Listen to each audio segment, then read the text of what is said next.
السلام علیکم viewers, Islamic ایکوس channel میں خوش آمدید۔ یہودی سونار اور مسلمان کاریگر کا واقعہ۔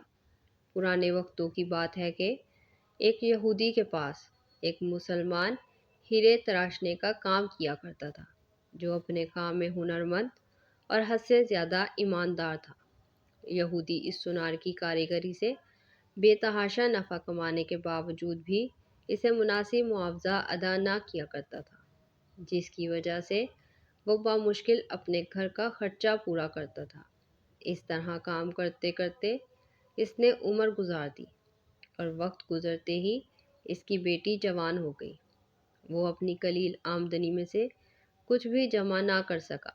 بیٹی کی شادی کے لیے سونار مسلمان نے یہودی سے کچھ رقم بطور ادھار مانگی۔ کروڑ پتی ہونے کے باوجود یہودی نے رقم دینے سے معذوری ظاہر کر دی، جس پر سونار اپنی قسمت کو برا بھلا کہتا ہوا گھر لوٹ آیا۔ رقم ادھار نہ ملنے پر بیوی نے سخت ناراضگی اور طعنوں سے اس کا استقبال کیا۔ پریشان حال بیچارہ ساری رات سوچتا رہا کہ بلا آخر اب کیا ہوگا۔ دوسرے دن وہ دکان پر کام کے لیے نہ گیا۔ بعد میں یہودی سونار کے بلانے پر جب وہ دکان پر پہنچا تو اس کے ہاتھ میں ایک پوٹلی تھی، جو اس نے یہودی کے سامنے کھول کر رکھ دی۔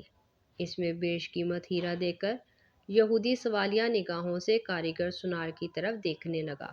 کاریگر بولا، مالک، یہ ہمارا خاندانی ہیرا ہے، اسے بیچنے کی اجازت نہیں۔ آپ اسے گروی رکھ کر مجھے کچھ رقم ادھار دے دیں، میں آپ کو رقم لوٹا کر اپنا ہیرا واپس لے لوں گا۔ یہودی راضی ہو گیا۔ مسلمان کاریگر نے قرضے کی رقم سے بیٹی کی شادی کر لی، پھر دن رات محنت کر کے قرض کی رقم آہستہ آہستہ ادا کرنے لگ گیا۔ قرضے کی آخری قسط ادا کرنے کے بعد مسلمان کاریگر نے اپنے ہیرے کا مطالبہ کیا۔ یہودی نے وہ ہیرا لا کر اس کے سامنے رکھ دیا۔ ہیرا تراشنے والے کاریگر نے ہیرا لے کر پانی میں رکھ دیا۔ دیکھتے ہی دیکھتے ہیرا گھل کر ختم ہو گیا۔